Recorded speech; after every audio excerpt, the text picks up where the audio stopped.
Hello बच्चों, स्वागत है आप सभी लोगों का यूपी बोर्ड हैप क्लासेस में। मैं विपिन सिंह, आपका भौतिक विज्ञान टीचर, एक बार फिर से आपके सामने।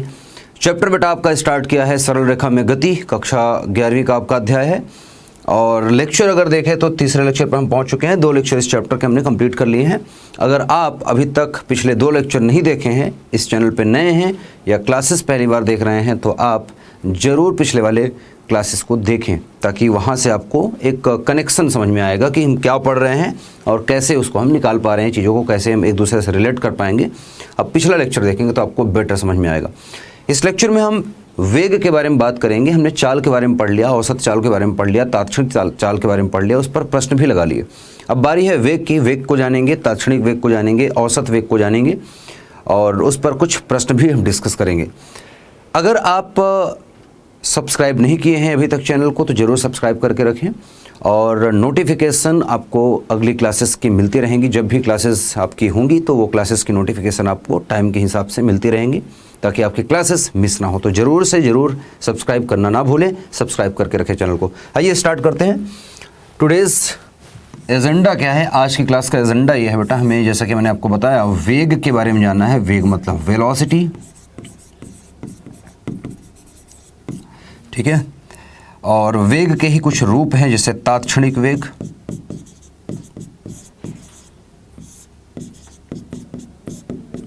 तात्क्षणिक वेग हो गया, औसत वेग हो गया, है ना, औसत वेग।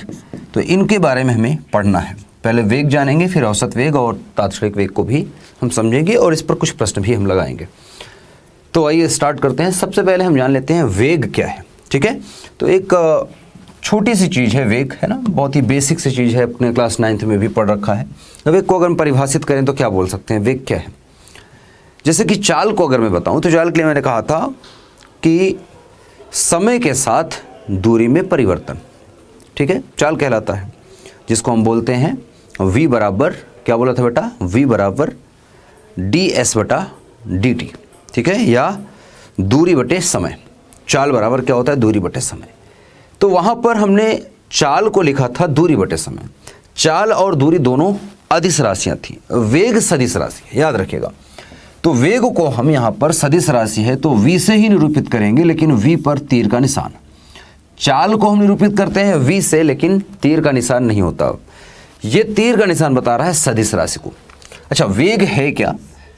तो जिस प्रकार से दूरी सदिश है लेकिन विस्थापन, दूरी अदिश है लेकिन विस्थापन सदिश राशि है, उसी प्रकार से वेग सदिश है और चाल अदिश राशि है, ठीक है। तो चाल और दूरी का रिलेशन था, तो यहाँ पर वेग और विस्थापन का रिलेशन है। तो यहाँ पर कहता है, यहाँ पर अगर मैं लिखें तो यहाँ मैं लिखूँ तो वेग को बोल सकता हूँ समय के सापेक्ष, समय के सापेक्ष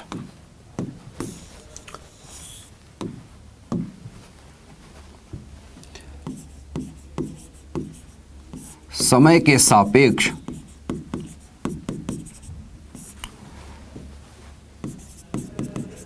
वस्तु में, किसी भी वस्तु, कोई भी वस्तु हो, ठीक है, वस्तु के विस्थापन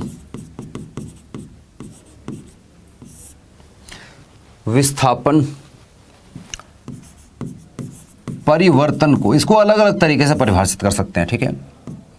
परिवर्तन को ही वस्तु का वेग कहते हैं। दूसरी परिभाषा, इससे भी सिंपल परिभाषा हम लिख सकते हैं, विस्थापन परिवर्तन की दर को वेग कहते हैं। विस्थापन, ये दूसरी परिभाषा है, ठीक है। विस्थापन परिवर्तन की दर को वेग कहते हैं। क्योंकि विस्थापन क्या है? विस्थापन सदिश राशि है, तो दिशा इसमें अपने आप आ गई, क्योंकि विस्थापन परिवर्तित हो रही है तो विस्थापन में दिशा है, तो वेग है अपने आप, वेग सदिश राशि होगी, ठीक है, ओके। अर्थात हम लिख सकते हैं, अच्छा, यहां पर दर शब्द का मतलब है विस्थापन परिवर्तन की दर। दर का मतलब होता है समय, ठीक है, rate, okay, rate of change of displacement is velocity, okay. तो अर्थात हम लिख सकते हैं वेग बराबर विस्थापन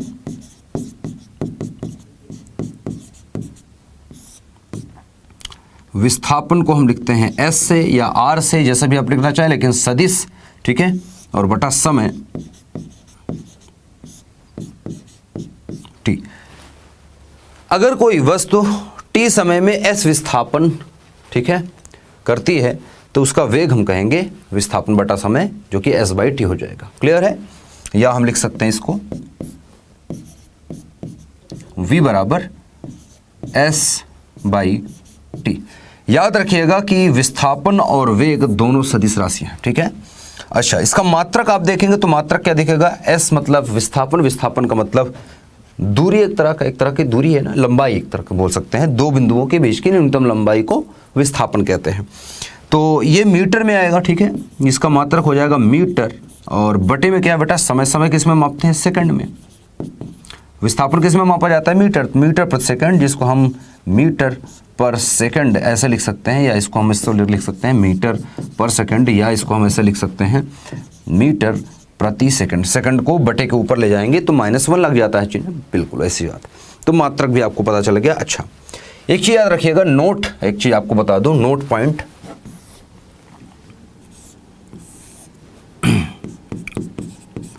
नोट याद रखिएगा,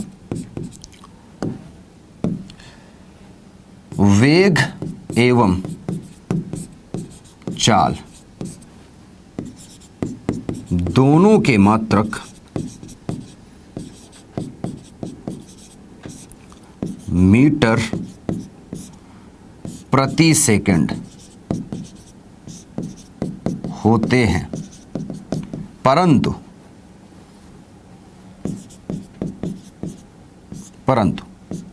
वेग सदिश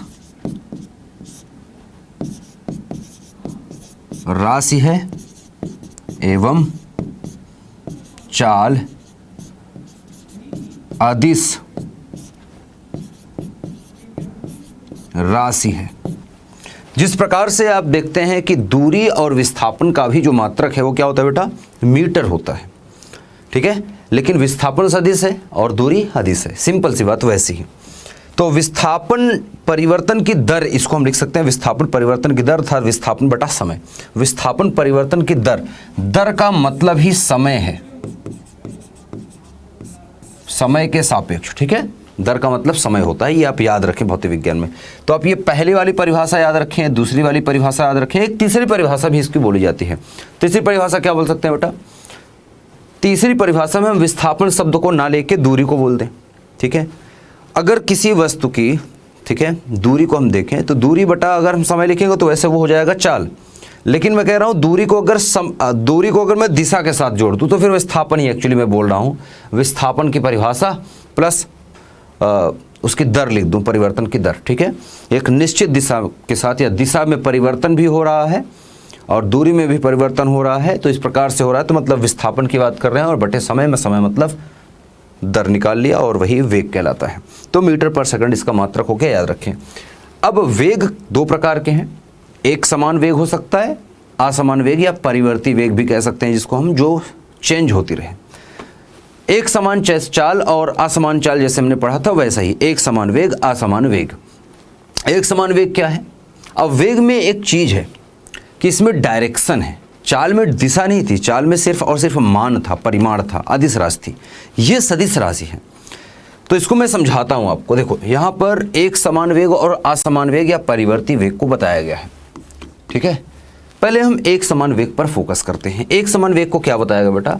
कि जब कण के वेग का परिमाण, ठीक है, परिमाण मतलब मान है उसका, ठीक है, तथा दिशा दोनों समय के साथ परिवर्तित ना हो तो उसका वेग एक समान कहलाता है।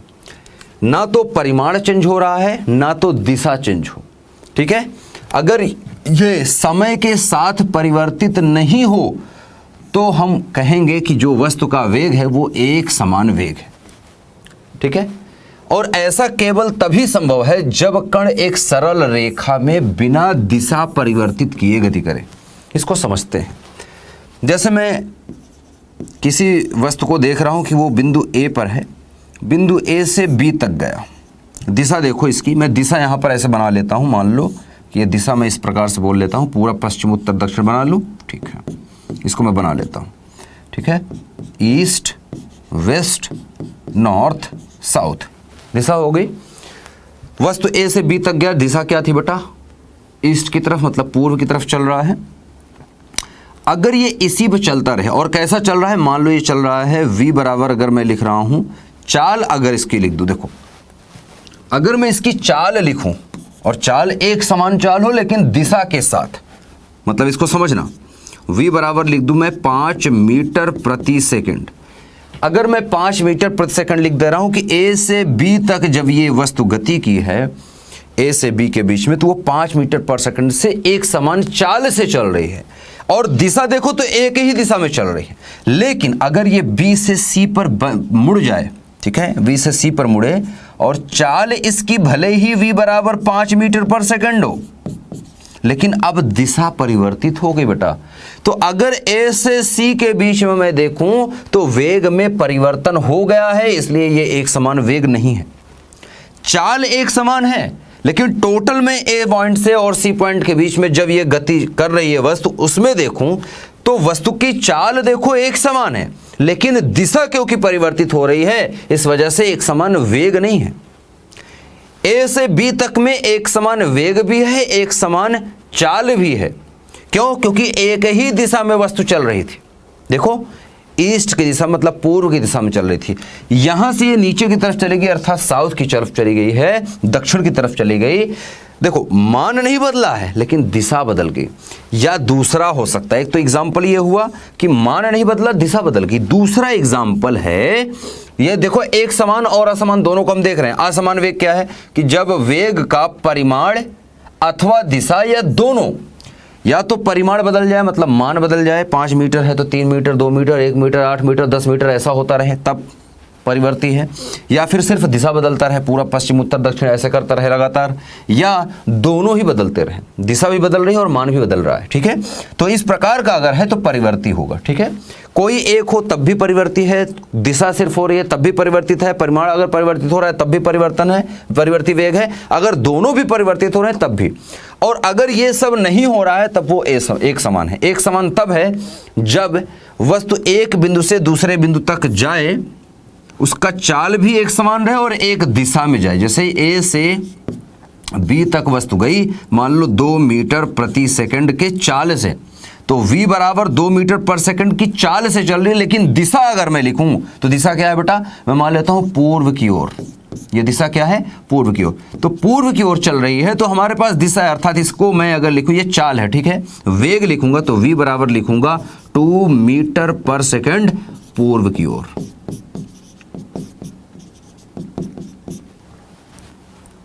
जब दिशा लगाऊंगा तो हमें दिशा लिखनी पड़ेगी, सदिश चिन्ह लगाऊंगा, ये वेग है, ये चाल है। तो आप देखेंगे ये लिखा है चाल और ये लिखा है वेग। तो जब मैं वेग लिख रहा हूं तो दिशा लिखने की कोई जरूरत नहीं है, किधर जा रही है, कहां जा रही है, कैसे जा रही है, कोई मतलब नहीं, बस कितने पर जा रही है ये लिखना है, मान लिखना है। लेकिन जब वेग लिखूंगा तो दिशा और परिमाण दोनों, इसको परिमाण सिर्फ बोलते हैं। चाल में सिर्फ परिमाण होता है, वेग में परिमाण और दिशा दोनों होता है, मात्रक दोनों के सेम। क्लियर है? अच्छा, यहां पर देखो दूसरा क्या है, यहां पर कि देखो परिमाण चेंज नहीं हुआ, हमने दिशा बदल दी, तो ये परिवर्ती वेग है। यहां पर अगर मैं देखूं चाल परिवर्ती नहीं है, चाल एक समान है लेकिन वेग परिवर्ती है। क्यों? क्योंकि वेग देखो तो दिशा पर निर्भर करता है और दिशा बदली हुई है। तो ए से सी पॉइंट के बीच में वस्तु का परिवर्ती वेग रहा। कैसा वेग रहा? परिवर्ती वेग। अच्छा, लेट्स से कि वस्तु जो है दिशा नहीं बदल रही है, मान लो कि ऐसे वस्तु जा रही है और उसको बीच में एक पॉइंट मिला, ये यहाँ से इस तरह से, मान लो ये ए है, ये बी है और ये सी पॉइंट है। वस्तु यहाँ से चलना चालू करती है, मान लो यहाँ ए से बी के बीच में ये चल रही है v बराबर 3 मीटर पर सेकंड, और बी से सी के बीच में मान लो ये चल रही है 4 मीटर पर सेकंड। तो आप देखेंगे दिशा वही है। दिशा अगर देखो तो दिशा को मैं लिख देता हूँ पूर्व की ओर, ठीक है, पूर्व की ओर हो गया। तो दिशा नहीं बदल रही, लेकिन क्या बदल रहा है बेटा, परिमाण, क्योंकि मान चेंज हो जा रहा है तो चाल तो परिवर्ती नहीं है। देखो चाल यहाँ पर 3 मीटर पर सेकंड था, यहाँ पर 4 मीटर, तो चाल को देखो तो चाल भी यहाँ पर परिवर्ती देखने को मिलेगी, लेकिन ए से बी के बीच में देखेंगे तो ठीक है, बी से सी के बीच में देखें ये चल रहा है, लेकिन पूरा अगर मैं ए से सी पर देखूं तो चाल भी परिवर्तित है, दिशा परिवर्तित नहीं, लेकिन वेग परिवर्ती होगा, क्योंकि परिमाण बदल रहा है। दिशा नहीं बदल रही है, लेकिन परिमाण बदल रहा है। सिर्फ दिशा बदल रही थी तब भी हमने देखा कि परिवर्ती वेग, सिर्फ परिमाण बदल रहा है तब भी। अगर तीसरा देखिए कि जब दोनों समय के साथ परिवर्ती हो, मतलब तीसरा एग्जाम्पल समझिए, ठीक है। तीसरा एग्जाम्पल ये है, मान लो ऐसे कुछ चल रही है वस्तु, ए है, ये बी है, ये सी है, ये डी है पॉइंट, ठीक है। अब मान लो ए से बी तक वस्तु चली 3 मीटर पर सेकंड से, फिर यहाँ चली 2 मीटर पर सेकंड से, यहाँ चल रही है 4 मीटर पर सेकंड से। तो आप देखें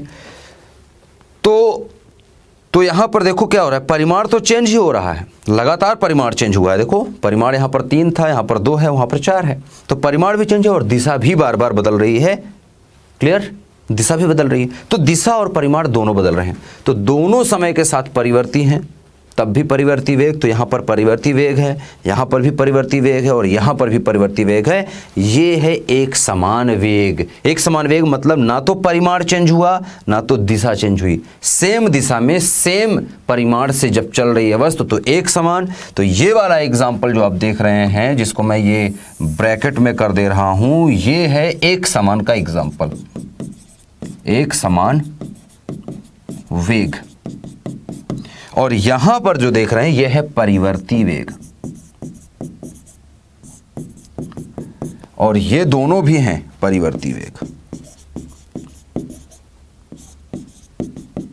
तो ये भी परिवर्ती वेग का एग्जाम्पल है और ये भी परिवर्ती वेग का एग्जाम्पल है। इस प्रकार से आपको समझना है, ठीक है। जब ना तो दिशा परिवर्तित हो, ना तो परिमाण परिवर्तित हो, ना तो दोनों परिवर्तित हो, तब एक समान। और इनमें से दिशा और परिमाण में से चाहे सिर्फ दिशा बदल रही हो, चाहे सिर्फ परिमाण बदल रहा हो, या दोनों बदल रहा हो, और अगर ऐसा हो रहा है तो वो परिवर्ती वेग या फिर असमान वेग कहलाएगा। क्लियर है ना? बहुत ही प्यार से, बहुत ही आराम से आप इसको समझ सकते हैं, देख सकते हैं, ठीक है। चलिए अब आगे चलते हैं, औसत वेग को समझते हैं। औसत वेग क्या है बेटा? आप देख सकते हैं ऊपर लिखा है, औसत वेग की परिभाषा हमने लिख रखी है। जिस प्रकार से आपने औसत चाल पढ़ा था वैसे ही।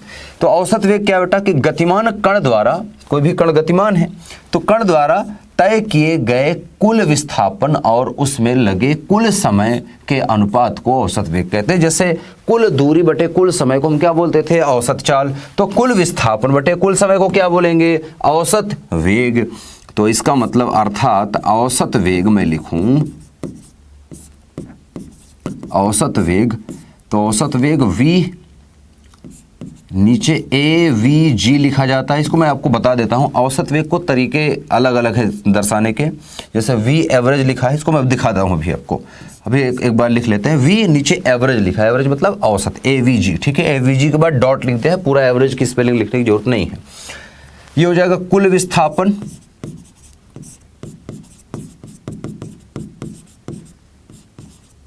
कुल विस्थापन जिसको मैं एस लिख रहा हूं, ठीक है, और बटा हो जाएगा कुल समय।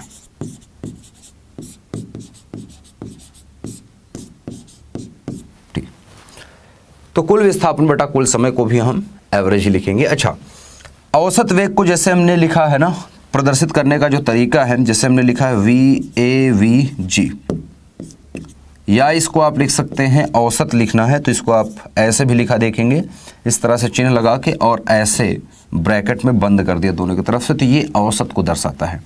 औसत वेग को ऐसे भी हम लिख सकते हैं और ऐसे भी लिख सकते हैं, ठीक है। जैसे किसी राशि का औसत निकालने, मान लो x का औसत निकालना है तो इसको मैं x को ऐसे कर दूं तो ये x का औसत पढ़ा जाएगा। एक तरीका और है, कई बार इसको ऊपर बार लगा देते हैं, लेकिन यहाँ पर वैसे बार बार की ज़रूरत है नहीं, आपको पढ़ना नहीं है। जब ज़रूरत पड़ेगी, जब कहीं दिखेगा तो मैं आपको एक्सप्लेन कर दूंगा वहाँ पर। फिलहाल आपको ये दो तरीके समझने हैं। औसत को आप इस प्रकार से या इस प्रकार से लिख सकते हैं, ठीक है। औसत वेग ये भी पढ़ेंगे, इसको भी औसत वेग पढ़ेंगे। तो औसत वेग बराबर जब आप पढ़ेंगे तो ये बराबर करके लिखेंगे कुल विस्थापन, तो ये S है और ये S टोटल है एक्चुअली, तो इसको टोटल लिख लो, डिवाइड बाई T, और ये भी टोटल है, तो टोटल विस्थापन बटा टोटल समय, ठीक है, ये आपको औसत वेग के बारे में बताता है। अब औसत वेग भी अलग अलग तरीके से हो सकते हैं। जैसे मैंने औसत चाल को बताया था कि जैसे देखो 3 चीज़ें हैं, विस्थापन है, समय है और क्या है बेटा, विस्थापन है, समय है और वेग है ना। विस्थापन, समय, वेग 3 राशियाँ हैं। वहाँ पर जब औसत चाल पढ़ रहे थे तो वहाँ पर चाल था, दूरी था और समय था। तो इनमें से कोई 2 चीज़ हो सकता है कि ना बदल रही हो, एक बदल रहा हो, या कोई अलग अलग चीज़ें हो सकती है, या 2 चीज़ें गिवन हो, एक चीज़ ना दिया हो। जैसे मान लो विस्थापन परिवर्तित हो रहा है अलग अलग, ठीक है, परिवर्ती विस्थापन है, ठीक है, विस्थापन ही परिवर्तित हो रहा है, समय सेम है, अलग अलग विस्थापन प्राप्त हो रहा है सेम समय में। या हो सकता है कि सेम विस्थापन में अलग अलग समय लग रहे हों। तो अलग अलग चीज़ें, अलग अलग कंडीशन है, तो उनके लिए अलग अलग तरह से आप औसत वेग निकालते हैं। तो औसत वेग और निकाल सकते हैं। एक नोट पॉइंट मुझे याद आ रहा है, मैं आपको बता दूं, इसको नोट कर लीजिएगा, सभी बच्चे इस पर ध्यान दें। जिस प्रकार से आपको बताया गया था, ये तो आप जानते ही हैं, क्या चीज़ जानते हैं कि विस्थापन, या इसको मैं ऐसा लिख दूं, जिस प्रकार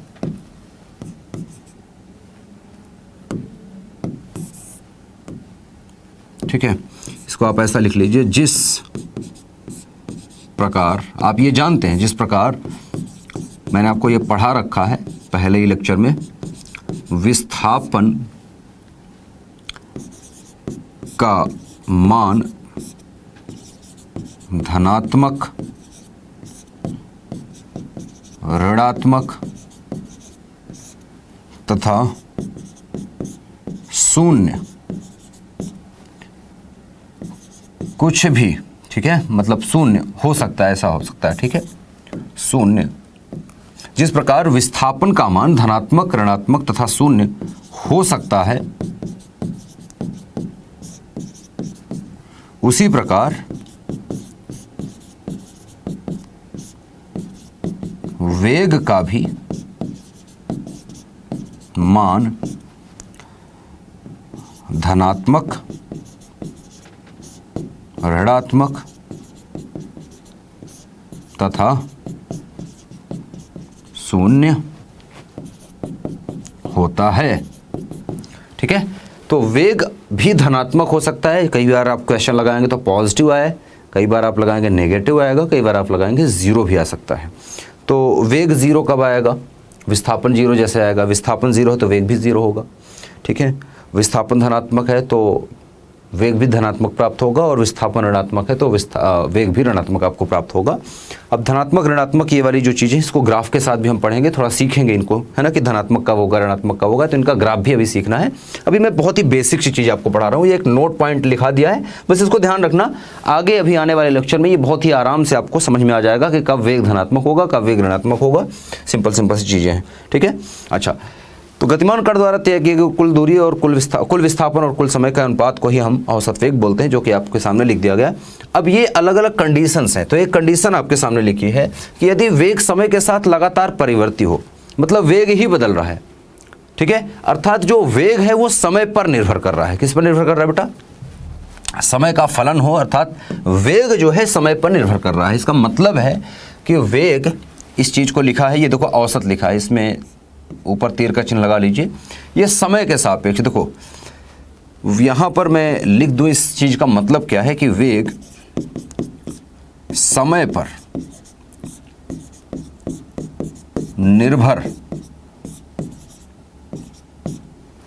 करे तो, या निर्भर हो तो आप ये लिखेंगे v एवरेज ले रहे हैं आप, लेकिन किस पर निर्भर कर रहा है, समय पर। वेग समय पर निर्भर कर रहा है, तो समय पर निर्भर कर रहा है तो नीचे छोटा सा टी जैसे लिखा है, ये बताता है कि जो हम औसत निकाल रहे हैं वो टी पर निर्भर कर रहा है। मतलब वेग जो है वो टी का फंक्शन है, फलन है, मतलब टी पर निर्भरता है इसकी, ठीक है।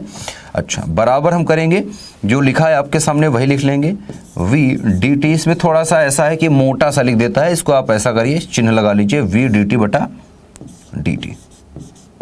अब ये जो आप देख रहे हैं ये चिन्ह क्या है, तो ये समाकलन चिन्ह कहलाता है, ठीक है।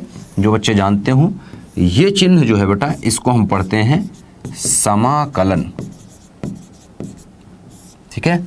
समाकलन, समाकलन क्या करता है बेटा, जोड़ है एक तरह से, ठीक है। समाकलन क्या है? एक तरह का जोड़ होता है, छोटी छोटी राशियों को जोड़ करके, समान राशियों को, छोटी छोटी समान राशियों को जोड़ करके उसका पूरा रिजल्ट दे देगा। तो कुल विस्थापन बटा कुल समय आपको मिल जाएगा। वी डी टी लिखा है ऊपर। अगर मात्रक हम देखें तो मात्रक देखो क्या है, v का मात्रक है बेटा मीटर प्रति सेकंड। इसमें इसको सदिश लगा लीजिए आप, ठीक है, दोनों को। तो v का मतलब मीटर पर सेकंड और गुणे dt लिखा है, dt का मतलब सेकंड, बटे नीचे क्या लिखा है, सेकंड मतलब सेकंड समय। तो 1 सेकंड से 1 सेकंड कट गया है, बचा के आपके पास मीटर पर सेकंड, जो कि किसका मात्रक है बेटा, वेग का। तो वेग का मात्रक आपको मिल रहा है मीटर पर सेकंड। तो v dt जो लिखा है ये विस्थापन है। v dt क्या लिखा है, विस्थापन। देखो ना, v dt क्या है, v dt क्या है, sorry v into D T, V into D T विस्थापन है बेटा। चूंकि इससे पहले अच्छा यहाँ पर मैं आपको बता दूं कि जो औसत वेग हमने लिखा था, औसत वेग को हम ऐसे भी लिख सकते हैं, ठीक है, तात्क्षणिक वेग के रूप में जब हम लिखना स्टार्ट करते हैं तो डी जैसे हमने लिखा था औसत चाल को डी के रूप में लिखा था ना, लिमिट के साथ। अभी मैं आपको दिखाऊंगा तात्क्षणिक वेग को भी, ठीक है। तो यहाँ पर आप देखें, ये जैसे मैं लिखूं वेग बराबर अगर लिखूं तो क्या लिखूंगा, विस्थापन बटे समय। तो अगर मुझे विस्थापन लिखना है तो क्या लिखूंगा, विस्थापन बराबर लिखूंगा तो वेग गुणे समय ही लिखूंगा ना, तो वेग गुणे समय आएगा। तो वेग गुणे समय मतलब v गुणे टी, वी टी को t को यहां पर बहुत कम लिया गया है, dt लिया गया है। dt मतलब बहुत ही अल्प समय, मैंने आपको बताया था ना, dt मतलब बहुत ही अल्प समय। तो सभी छोटे छोटे समय, क्योंकि समय पर निर्भरता है, तो सभी थोड़े थोड़े समय में वेग क्या था वो हमने देख लिया, मतलब विस्थापन निकाल लिया, बटे उसको पूरे समय से हमने क्या कर दिया बेटा, भाग दे दिया, तो हमें मिल गया औसत, ठीक है। तो ये औसत लिखा है, औसत वेग। इस पर हम सवाल करके एक बार दिखाते हैं आपको। एक छोटा सा प्रश्न लेते हैं और इस प्रश्न को हल करते हैं। जैसे आपको मान लो वेग को इस प्रकार से दिया हो, मान लो v बराबर दे रखा है, सदिश के साथ ले लें या इसको सिर्फ अदिश के साथ एक बार मैं आपको दिखा देता हूँ, सिर्फ परिमाण के साथ, दिशा को हम बाद में देखेंगे। मान लो सिर्फ कि परिमाण बदल रहा है, ठीक है, दिशा भी बदल सकती है, परिमाण भी बदल सकता है, मतलब कुल मिला के अभी समय पर निर्भर कर दिखाता हूँ मैं इसको। मान लो कि ये दे रखा है 8t² प्लस 5t प्लस 6, ठीक है, इतना मीटर पर सेकंड दे रखा है, ठीक है, इतना दे रखा है। आपको बोला है t बराबर बेटा 5 सेकंड में, ठीक है, औसत वेग बताओ।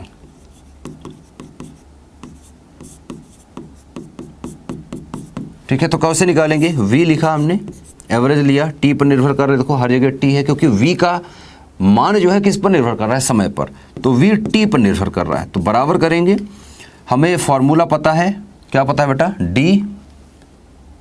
v dt, इसको मैं लिख लेता हूं इस प्रकार से,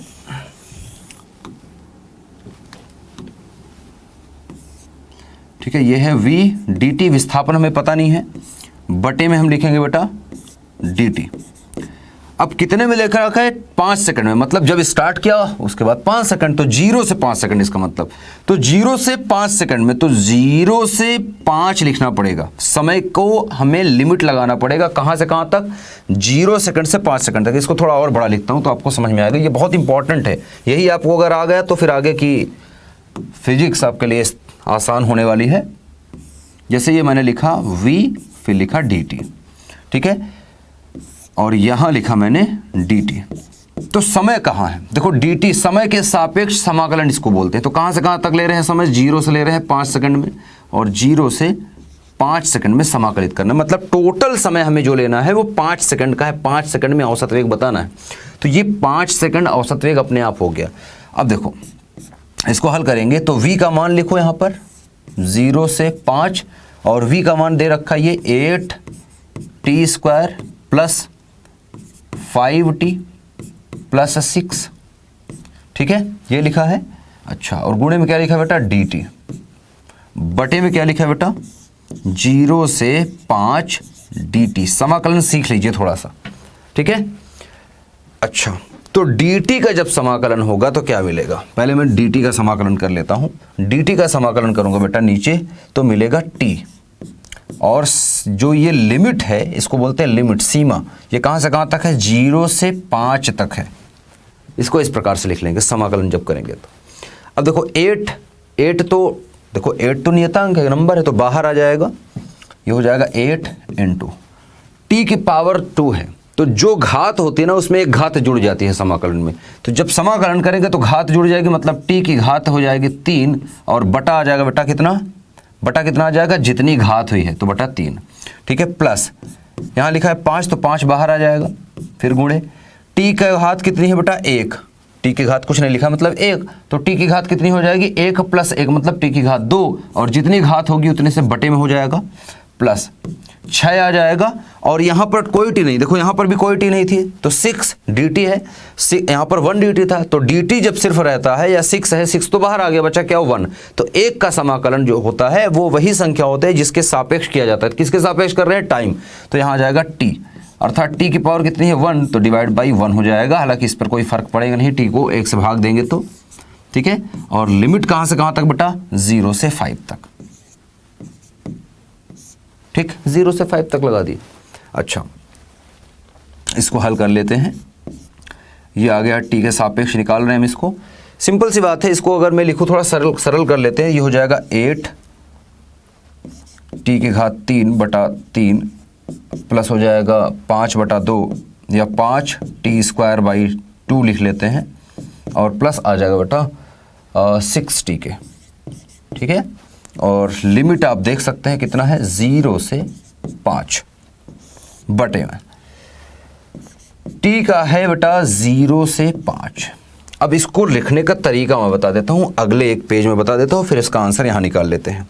तो देखो जैसे लिखा है x की घात 1 से 2, इसका मतलब क्या है, लिमिट x की घात नहीं, मतलब x की लिमिट लगी है 1 से 2, x कोई भी संख्या हो सकती है, कुछ भी हो सकता है। इसका मतलब क्या है, जब लिमिट रखते हैं बेटा तो पहले ये वाली ऊपर वाली लिमिट रखेंगे, तो x की जगह पहले लिखेंगे 2 तो आएगा 2, फिर नीचे वाली लिमिट रखने से पहले माइनस का चिन्ह लगता है, फिर x की जगह रखेंगे 1 तो आ जाएगा 1, तो बराबर कितना आ जाएगा 1, ये आंसर आया।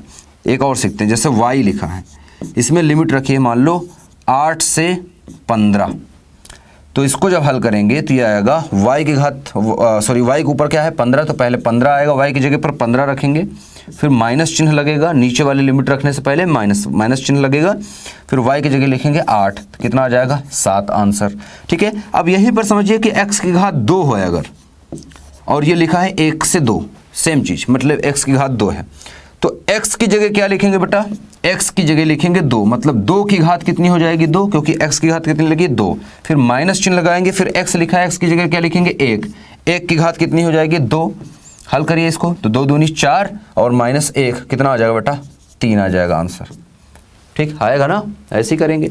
अच्छा, लेकिन यहीं पर अगर ऐसे हो कि x की घात मान लो लिखा है 3 और यहाँ लगा है लिमिट 0 से मान लो 2, ठीक है, ऐसे लगा है, तो इसको हम हल करेंगे, तो x की जगह पे क्या लिखेंगे बेटा 2 और घात लगाएंगे 3, फिर माइनस चिन्ह लगेगा, फिर x की जगह पे लिखेंगे 0 और 0 की घात क्या हो जाएगी, x की घात क्या है 3, तो 0 की घात क्या हो जाएगी 3, ठीक है, तो 0 की घात 3, ठीक है, तो इसको हल करेंगे तो 2 की घात 3 मतलब 2 दूनी 4, 4 दूनी 8 माइनस 0 बराबर, क्योंकि 0 की घात 3 मतलब 0, तो 8 माइनस 0 बराबर 8। इसी प्रकार से जैसे यहाँ पर आप देख सकते हैं कि यहाँ पर क्या लिखता है, देखो 8 बटा 3 तो नियतांक संख्या है, t के घात 3 लिखा है और लिमिट क्या है 0 से 5, तो सिर्फ 5 की वजह से आएगा, 0 वाला तो घटेगा तो कोई फर्क नहीं पड़ेगा ना, तो t के घात 3 मतलब 5 की घात 3, तो 5 की घात 3 मतलब 5 5 25 और 25 पंचे 125 गुणे 8 बटा 3 प्लस इसी तरह से आपको करना है। तो इसको जब हम हल करेंगे तो देखो 8 बटा 3 तो पहले से लिखा है, ये क्या है t के घात 3, अब देखो 0 से कोई मतलब होगा नहीं, क्योंकि माइनस करके 0 वाली संख्या अगर मैं लिखूंगा जैसे अभी आपको दिखाया तो कोई फर्क पड़ा नहीं ना, 0 अगर ऊपर होता तब फर्क पड़ता, अगर यहीं पर ये इस तरह से हो जाता, देखो यहीं पर अगर मैं x की घात 3 और इसको लेता मैं 2 से 0 तक, तो देखो आंसर अलग आता, 2 से 0 तक लेता तो पहले 0 रखूं, 0 की घात 3, फिर माइनस चिन्ह लगेगा, अब x की जगह 2 रखूंगा, 2 की घात 3, अब आप देखेंगे तो -8 आएगा, तो चिन्ह परिवर्तित हो गया, क्योंकि अब नीचे आ गया है तो -8 आंसर आएगा। देख लो, आप निकाल लो, एकदम इत्मीनान से देख लो इसको, बहुत ही बेसिक सी मैथ है, ठीक है, इस प्रकार से आपको करनी है, ठीक है। तो यहाँ पर तो क्योंकि ऊपर है नीचे पर कोई है नहीं, फर्क नहीं पड़ेगा, तो मैं 8 की घात 3 और 3 की घात क्या हो जाएगा बेटा, 3 की घात लिख देंगे सॉरी टी की घात कितनी लिखी है 3, टी की पावर कितने लिखी है बेटा 3, तो टी की जगह क्या रखूंगा 5, 5 की घात 3। आप गुणा जोड़ घटाना गुणा भाग करना स्टार्ट करिए जो भी है। तो 5 की घात कितनी हो जाएगी बेटा 3, प्लस यहाँ क्या लिखा है 5/2, तो हो जाएगा 5/2, 5/2, 5/2 और गुणे टी लिखा है, टी की घात कितना लिखा है 2, टी का मतलब है 5, तो 5 की घात कितनी हो जाएगी 2 प्लस 6 और गुणे में क्या लिखा है टी, टी का मतलब 5 आ जाएगा, बटे लगा लो इसके और लिखा है टी मतलब आ जाएगा 5 - 0 मतलब 5 बचेगा, तो सिंपल सी बात 5 लिख लेते हैं। ठीक है, इसको हल कर लेंगे, इसको तो हल कर सकते हैं ना, तो निकालिए फटाफट से। देखो 8 क्या आ जाएगा, ये हो जाएगा 8/3 गुणे 5 × 5 = 25, 5 × 125, ठीक है, प्लस हो जाएगा 5/2 गुणे 5 × 5 = 25, प्लस हो जाएगा 6 × 5 = 30। इसको हल करिए और बटा 5। ओके, जो भी आएगा। अब देखो कुछ बचा नहीं है, t बराबर 5 सेकंड में आपको निकालना था पूरा औसत वेग। अब 5 सेकंड में औसत वेग आपने निकाल लिया। ये टोटल विस्थापन है ऊपर जो मिल रहा है आपको, टोटल विस्थापन बटा समय औसत वेग निकल के आ रहा है। देखो v dt क्या है, विस्थापन अभी दिखाया था आपको, वेग गुणे समय क्या होता है विस्थापन, तो ऊपर लिखा है विस्थापन, ये विस्थापन निकल गया है। अगर आपसे पूछा जाता कि 5 सेकंड में विस्थापन क्या है तो सिर्फ आप यही निकालते, 0 से 5 v dt कर लेते तो ये विस्थापन आपको मिल जाता। ये सिर्फ विस्थापन है, मतलब इसको आप हल करेंगे, सिर्फ ऊपर वाले को हल करेंगे तो विस्थापन है। 5 सेकंड में वस्तु कितना विस्थापित हुई है ये उसका आंसर है। ठीक है, बटा समय, समय जब कर लेंगे टोटल समय से जब भाग देंगे, टोटल समय कितना था 5 सेकंड, तो 0 से लेके 5 सेकंड में 5 ही सेकंड होगा ना टोटल। तो देखो सब सूत्र से भी हल करें तब भी 5 ही आया, समय तो 5 ही सेकंड हो, तो टोटल समय कितना है 5 सेकंड। ठीक है, तो 5 सेकंड में निकालिए फटाफट से, देखिए मीटर पर सेकंड में आंसर आ जाएगा। इसको कैलकुलेट करना और कमेंट बॉक्स में मुझे आंसर बताना कि v/t कितना आ रहा है सभी बच्चों का। ये जरूर हल करके आप कमेंट में मीटर पर सेकंड के साथ आंसर लिखना बेटा, बहुत इंपॉर्टेंट है।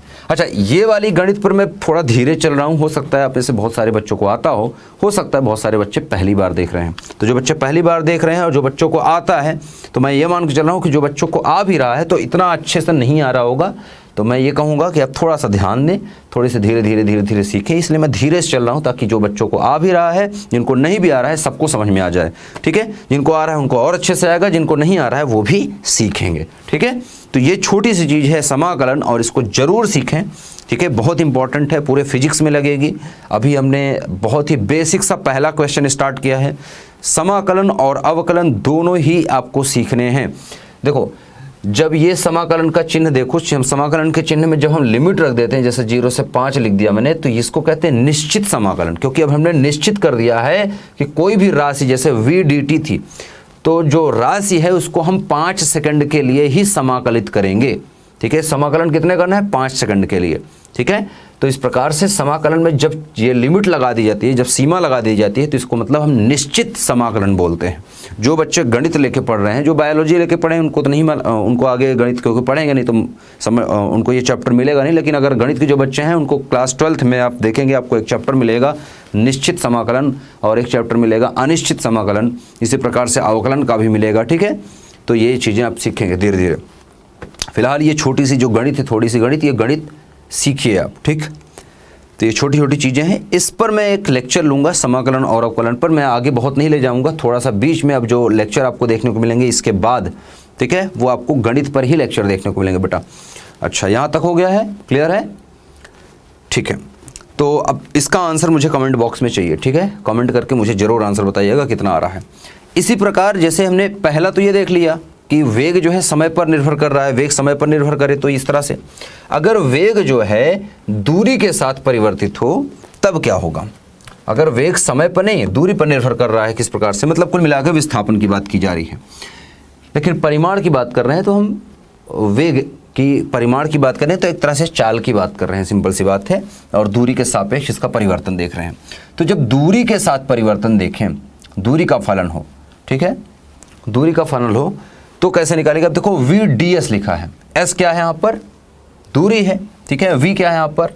वेग है, ठीक है, या चाल है।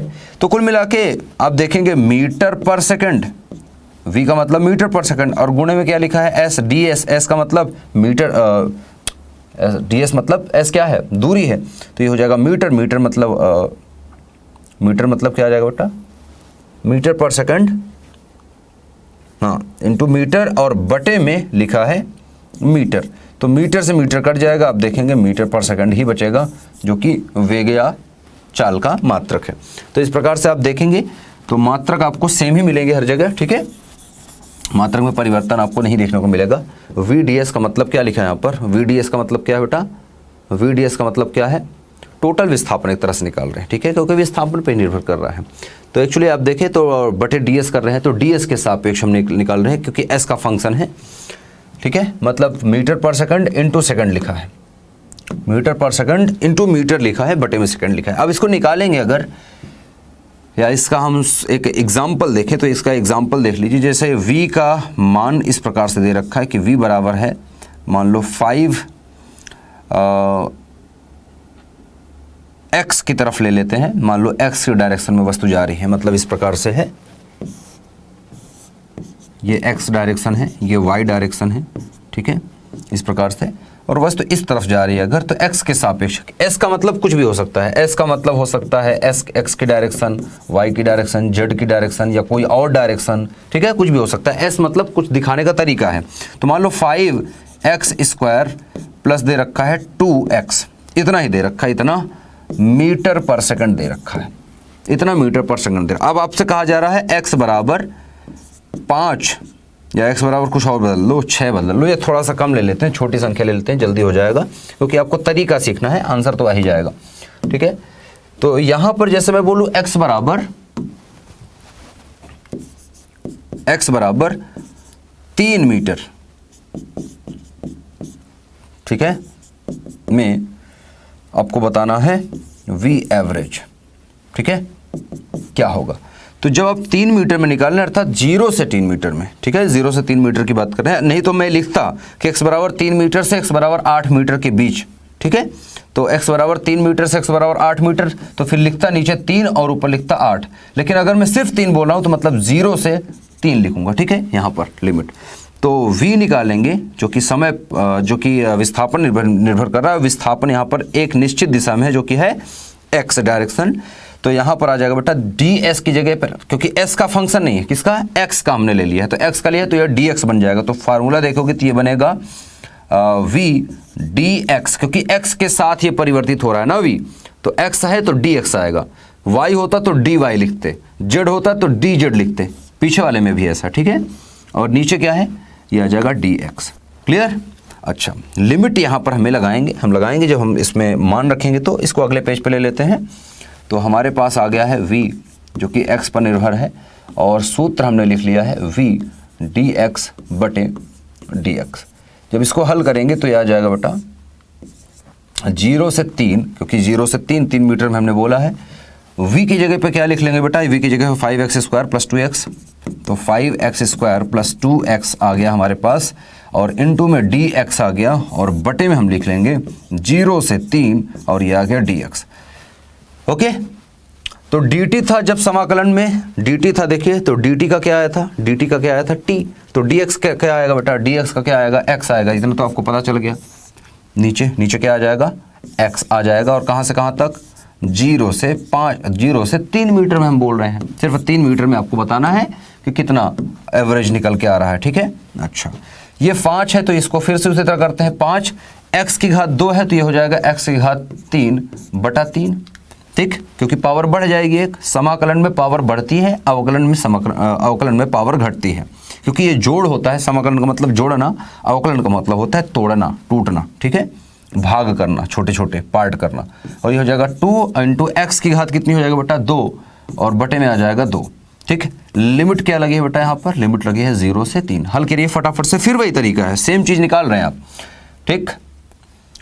तो यहाँ आ जाएगा 5 बटा 3 कर लेते हैं, और गुणे में x की घात 3 है, मतलब x की जगह क्या रखेंगे बेटा 3, तो ये हो जाएगा 3 की घात 3 प्लस लगाएंगे, ये लिखा है 2 बटा 2, तो 2 1 कम 2, 2 1 कम 2 कट रहा है तो काट लेंगे। x की घात कितनी लिखिए 2, तो x की जगह क्या लिखेंगे 3, तो 3 की घात कितनी हो जाएगी 2, ठीक है, बटे में आ जाएगा x की घात यहाँ पर नहीं है, लिमिट रखेंगे 3 और -0 करेंगे तो कोई फर्क पड़ेगा नहीं, तो मतलब 3 बचेगा, ठीक है। कुल दूरी तो यहाँ पर आप देखिए आ गया हमारे पास 5/3 गुणे 3 त्रिकाई 9 और प्लस आ गया हमारे पास 3 त्रिकाई 9 के और बटे आ गया है 3 के। आप देखेंगे 3 एक कम 3, 3 त्रिकाई 9 ये कट गया और 5 3 15 प्लस आ गया है 9 बटे 3 और इसको जोड़ेंगे तो कितना आ जाएगा बेटा 9 एक 10 4 हाँ तो 24 आ जाएगा, है ना। 24/3 आ जाएगा। ओके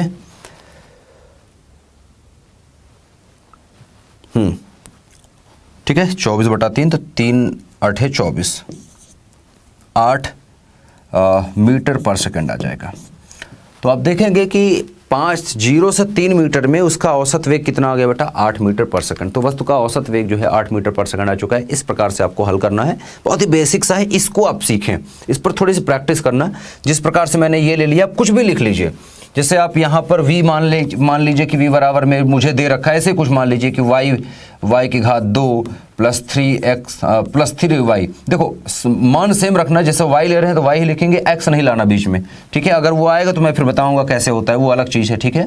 3y + 2 है या कुछ और माइनस चिन्ह भी आ सकता है। ऐसा हो सकता है कि v बराबर आप माने कि 2y² - 3y या +2 कुछ ऐसे मान लीजिए, कुछ भी मान लीजिए और इसको लगाइए, हल करिए।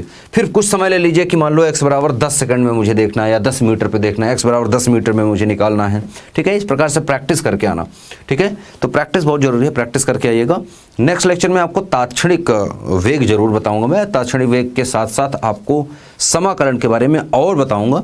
और समाकलन बहुत ज़रूरी है, समाकलन सीख लेंगे इसी अगले वाले लेक्चर में। हम आपको समाकलन के बारे में सारी चीज़ें क्लियर कर देंगे और आपको बहुत ही बेहतरीन तरीके से समाकलन आना स्टार्ट हो जाएगा।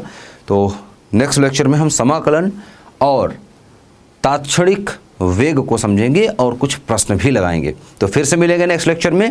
उम्मीद करता हूं कि आपको यह लेक्चर पसंद आया होगा। अगर पसंद आया है तो लोगों के साथ शेयर करें, अपने बच्चों के साथ शेयर करें, अपने दोस्तों के साथ शेयर करें और जुड़े रहें यूपी बोर्ड हायर क्लासेस के साथ।